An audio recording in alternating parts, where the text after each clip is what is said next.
নমস্কার বন্ধুরা, তোমরা কেমন আছো? চারিদিকে যে ঝড় বাতাস হলো, তো তোমরা সবাই ভালো আছো? তো আশা করি সবাই ভালো আছো। এই যে দেখো, আজকে না তোমাদের দাদা ছোট ছোট মাছ এনেছে, খুবই ছোট মাছ। আমি ভালো করে কেটে ধুয়ে নিয়েছি। এখন এই মাছটা দিয়ে আমি একটা রেসিপি বানাবো। চলো সবাই দেখে নাও আমি কিভাবে বানাই। রেসিপিটা বানানোর জন্য এই যে একটা আমি আলু ছুলে নিয়েছি। এই আলুটাকে এখন মিহি করে কেটে নেব।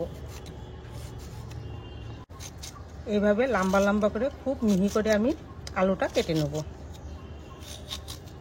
এই যে দেখুন, খুব লম্বা লম্বা হয়েছে, কিন্তু মিহি হয়ে গেছে। একটা বড় সাইজের টমেটো নিয়েছি। এই টমেটোটা এখন লম্বা লম্বা করে মিহি করে কেটে নেব।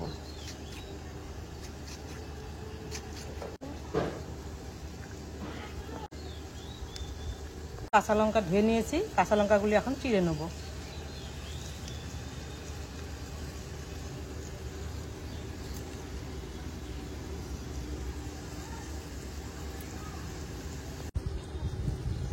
এই রেসিপিটার জন্য আমি দুটো মিডিয়াম সাইজের পেঁয়াজ খোসা ছাড়িয়ে নিয়েছি। এখন আমি মিহি মিহি করে কেটে নেব।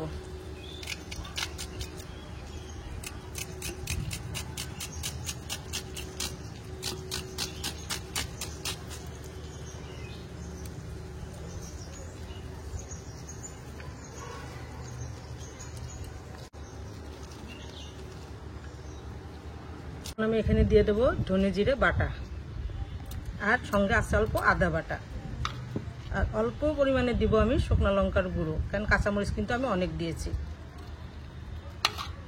এবার আমি দিয়ে দেবো হলুদ গুঁড়ো, মতো লবণ। আমি দিয়ে দেবো সরিষার তেল। তেলটা কিন্তু একটু বেশি লাগবে। এখন আমি সব একসাথে ভালো করে মেখে নেব। এটাকে ভালো করে মাখতে হবে, যাতে মাছের সঙ্গে আর সবজির সঙ্গে সব মশলা, লবণ, হলুদ সব যাতে লেগে যায়। আমি তেল গেছে, কড়াই বসিয়ে দিয়েছি। এখন আমি কড়াইতে তেল দিয়ে দেবো। ফোড়নে দিয়ে দেবো একটু গোটা জিরা। এবার আমি তেলে দেবো অল্প করে রসুন কেটে নিয়েছি, এই রসুনটা। আমি মেখে রাখা মাছ আর সবজিগুলি দিয়ে দেবো।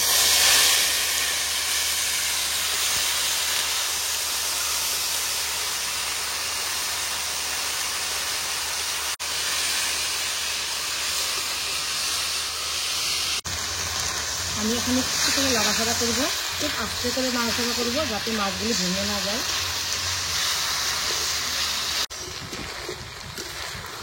অল্প টাইম এইভাবে নাড়াচাড়া করতে হবে, যাতে মাছের আগলা গন্ধটা চলে যায়। এখন আমি এই ছড়াতে লেগে থাকা তেল মশলাগুলি ধুয়ে জলটা দিয়ে দেবো।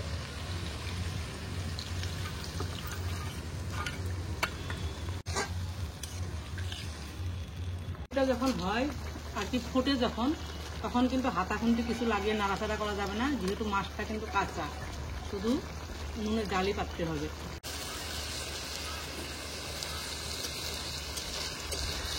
এই যে বন্ধুরা, রেডি হয়ে গেছে আমার আজকে ছোট মাছের বাটি চচ্চড়ি। তোমরা ঘরে এভাবে বানিয়ে সাথে মসুরির ডাল আর এক টুকরা কাঁচা পেঁয়াজ নিয়ে খেয়ে দেখবে, আর আমাকে কমেন্টে জানাবে কেমন লাগে খেয়ে।